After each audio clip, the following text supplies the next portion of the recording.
everyone. I want to show you how to set the round pieced blocks into the corners. Now, I have already sewn together 3 red corners and 1 orange because that's what goes around block number 1. I've already sewn them together, and actually they would be oriented with the orange up there, but guess what? It doesn't matter because this is a round block, and no matter which way you turn it, it's going to fit. Now that said, you want to be sure before you start pinning things together that you've got the correct points pointing to north, south, east, and west. And I believe it's the green ones that point in that direction, but I'm going to double check that before I pin it. But to prepare to pin, the first thing you're going to do is pick up each corner piece and match the seam there and bring it over and finger press the center, the diagonal center of this curve.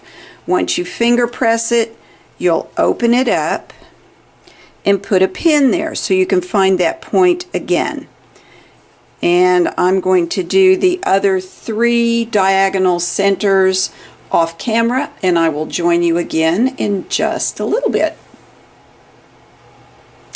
So I have folded each one of the diagonal centers. I found each one of the diagonal centers and I've marked them with a pin.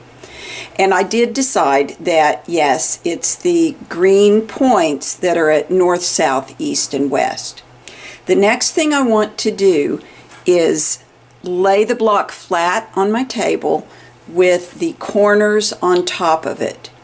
And then I'm going to fold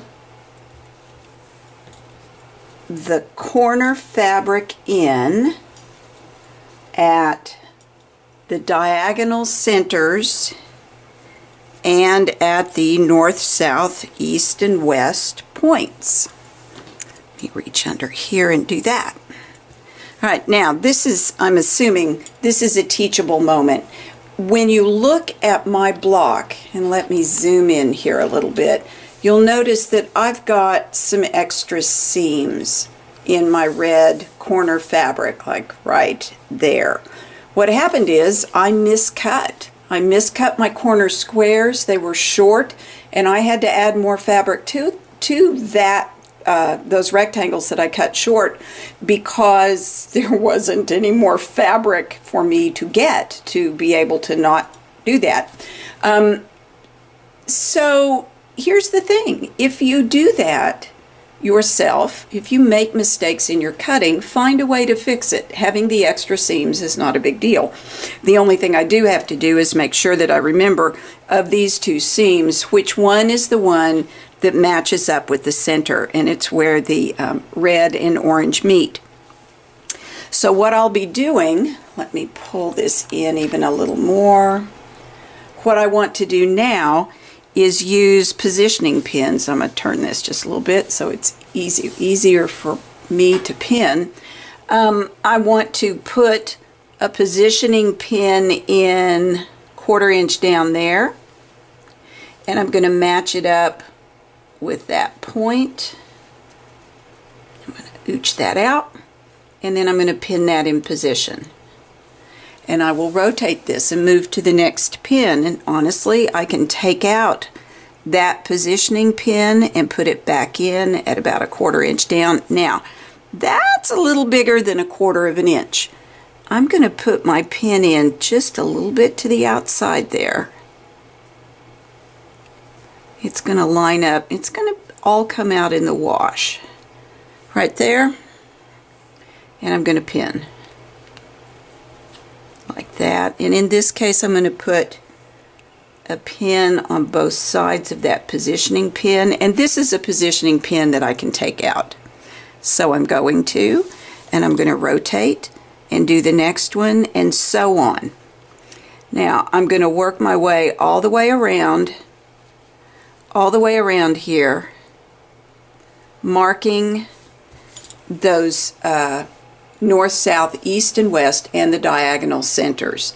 And then I will go back and add more pins between the pins. So to do that, lay your block flat with the round block against the mat and gently ooch that inner curve out to match the raw edge of the round block, and pin as often as you want to pin. Just like that. Don't overdo it. Think calm thoughts. Now, when you get to a place where there's seams, like this is another point, I'm going to pin that kind of through the thickest part of the fabric, just so that when I'm sewing it in the sewing machine, it feeds through easier and doesn't turn those seam allowances the way they don't want to be. Oh, look, I had a cat hair there. Okay, here we go. Let me do this, and I would pin, and I would do this all the way around in each of the 4 quadrants. So I would move to this side of the positioning pin and do the same thing. When you sew these kind of curves, you always sew with the concave curve up. So the convex, the outer curve, that's the block. The concave curve, think caves go in, that's going to be the curve that goes with the corner squares. You always want to sew with that on top.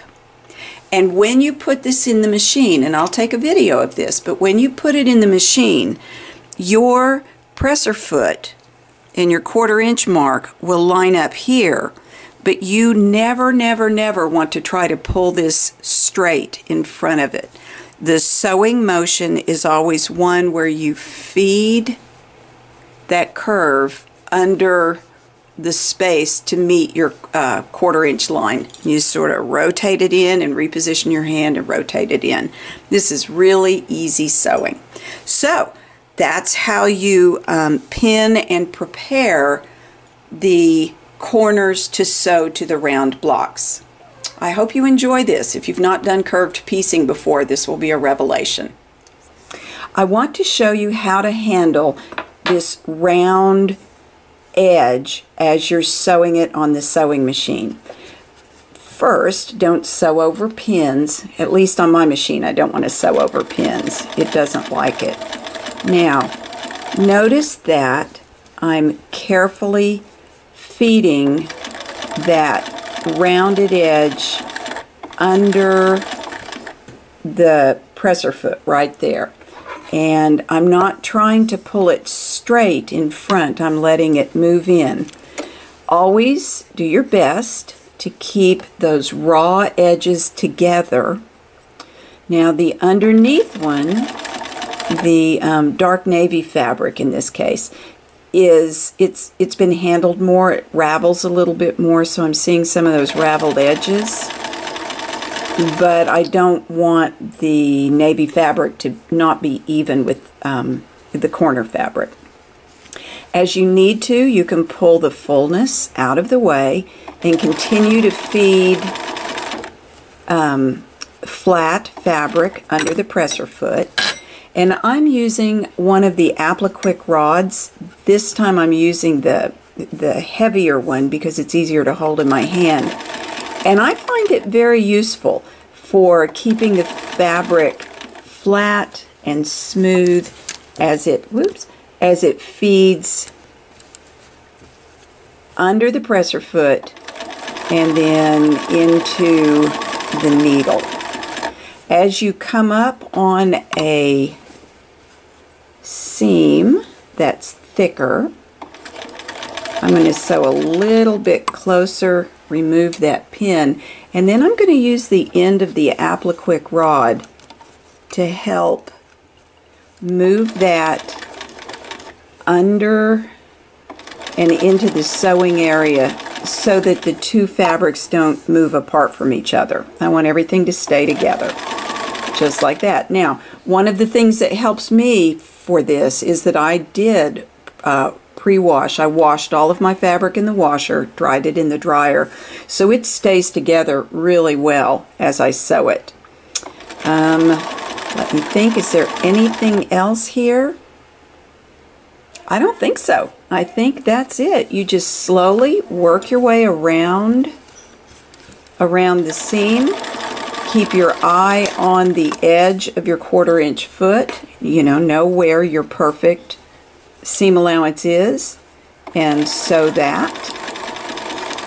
Once you get it all the way sewn, you'll take it to your iron and press the seam allowances toward the corners, I believe. I think they're going to want to press toward the corners, and that's what you do.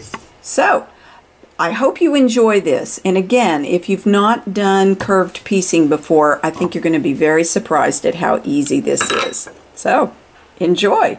Have fun making your blocks. Thanks for watching.